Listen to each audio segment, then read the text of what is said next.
The market's looking good. Shib's looking good. What more could you really ask for? Maybe some more explosiveness, but I will say we're kind of doing that. In fact, we almost dropped off that fifth zero last night. Now, there is a specific reason why I don't think we did. I want to share with you guys. It equates to the tune of 3.2 trillion shib.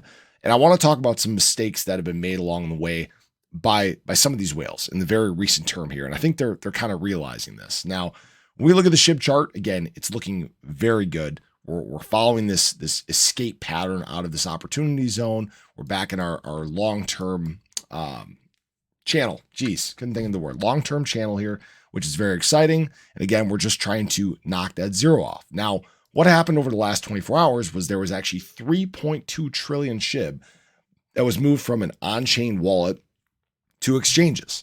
Now, what this article talks about is, oh yeah, they could be diversifying, or they could be, trying to upscale security. If you're moving to centralized exchanges, you're not doing security, right? Centralization by exchanges, not your keys, not your coins. It's pretty simple.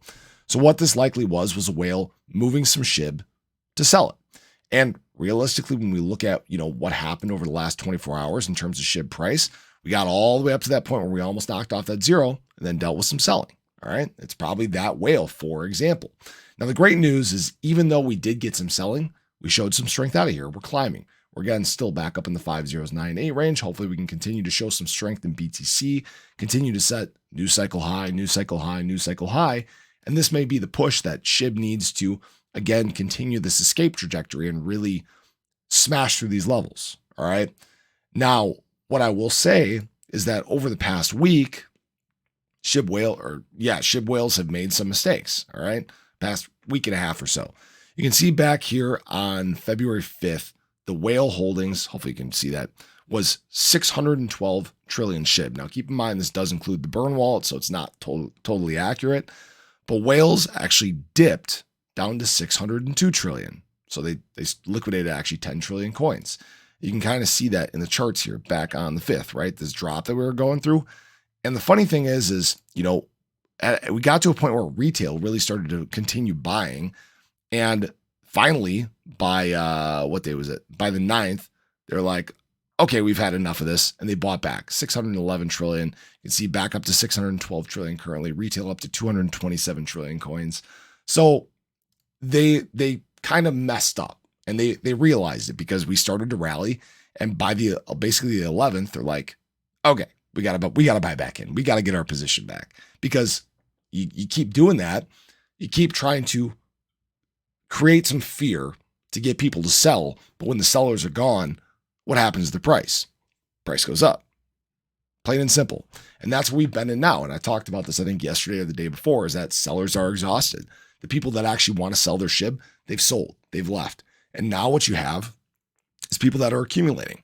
And eventually you have a little bit of FOMO that kicks in as well. So just be aware of that. Now, I do want to show you guys where we are in comparison to that pump that we had, out of the fire sale range.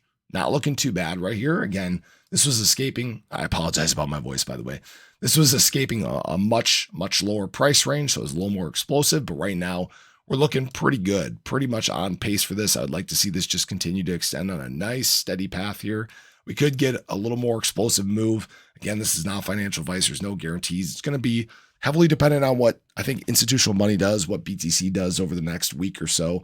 But that's what we're watching for right now. Make sure that, you guys can always do what you want. This is not financial advice, but just don't make mistakes right now. We're so close to the halving. We're so close to alt season that these mistakes that people are making right now, they will ripple throughout this bull market cycle. This isn't 2022. This isn't 2023, where you have time to mess up and recover. Now is crunch time. Okay. So eyes on the prize, everyone. Appreciate you guys. Hope you enjoyed the video. Show your support below. Have a great day. I'll catch you in the next one. Take care.